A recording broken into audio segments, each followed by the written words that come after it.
Written in 1954, 9 years after the end of World War II, Golding's Lord of the Flies was a response to the war. The novel revolves around a group of British boys stranded on an island after a plane crash. With no adults to take charge, the boys' makeshift leadership hierarchy quickly disintegrates into chaos. Well, at first many of the boys retain a sense of morality and try to follow rules that they set for themselves. As the book goes on and time spent on the island lengthens, they all slowly fall towards pandemonium. Leaders argue, duties are forgotten, pigs are slaughtered, and little ones are harassed. Whatever desire there was for order is slowly perverted into the need to destroy. With only the boys from the plane crash on the island, Ralph dubs himself the leader of a new civilization. He names Jack, Simon, and Piggy to be his advisors. On the chance a ship will come by, he has a signal fire made on the mountain. Ralph hands out duties, building shelters, hunting pigs, keeping the fire going, and is respected by all the boys, but fear lurks in a little one's claim to have seen a beast on the island. Ralph and Jack quickly begin to disagree. Jack breaks off, making his own tribe.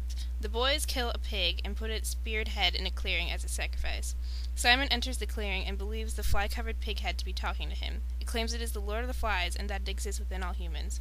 Frightened, Simon runs off to find the others, but they are in a frenzy, and when they see Simon, believe him to be the beast. They proceed to kill him.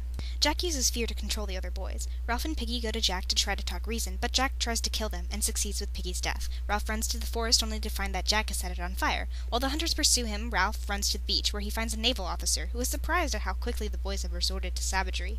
As Ralph and the hunters realize they are finally rescued, they begin to cry. Golding's novel is an allegory. He never outright states his point, but instead conveys it through his characters' actions and words. Each main character represents a personality aspect of humanity. Ralph chooses what is right because that is the moral thing to do. Piggy chooses what is right because he does not know what wrong is. Jack chooses what is wrong because it is what he wants, and Simon chooses what is right because it is what he wants. Though Ralph tries for order, he gets wrapped up in the thrill of the hunt more than once, denoting his ability to stray from his beliefs. Piggy, on the other hand, never joins the hunts and always believes that the others will listen to reason. He also firmly believes that Simon's death was an accident, for he does not get the idea of committing an evil act on purpose. Ralph can understand the appeal of destruction, but he tries his best to uphold the values of modern society.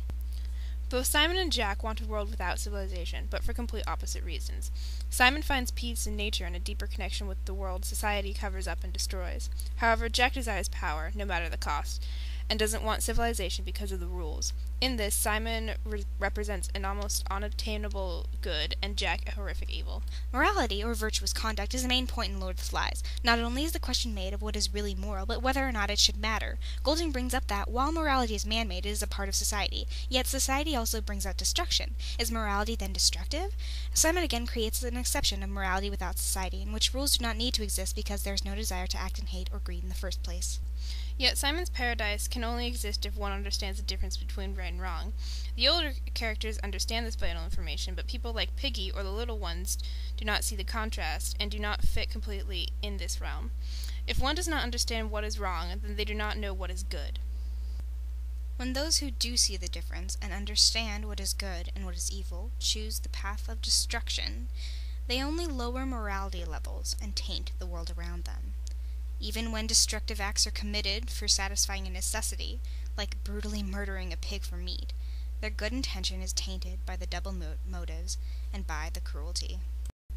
Yet there is always a choice given. The point made is that one should not be making the choice to act morally and good because that is what they should do, but because this is what they want.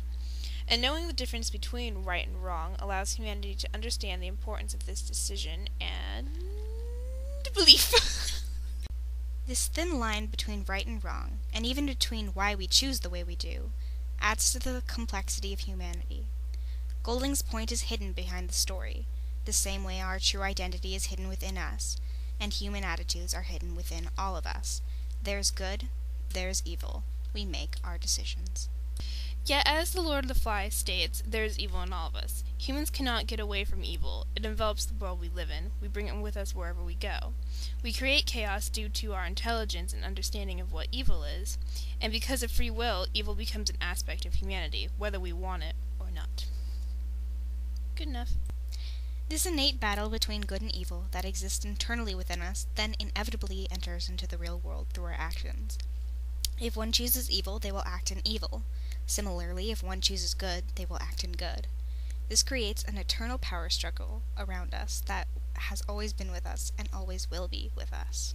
This fight between what is good and bad, between what we as humans should do and when we're acting out of line, was relevant in the time of Golding's novel and is relevant now. War.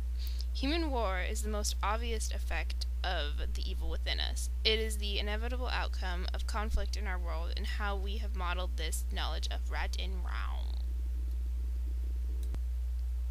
Then, because nature does not consist of evil, and all humans contain it, culture created by man will always fail.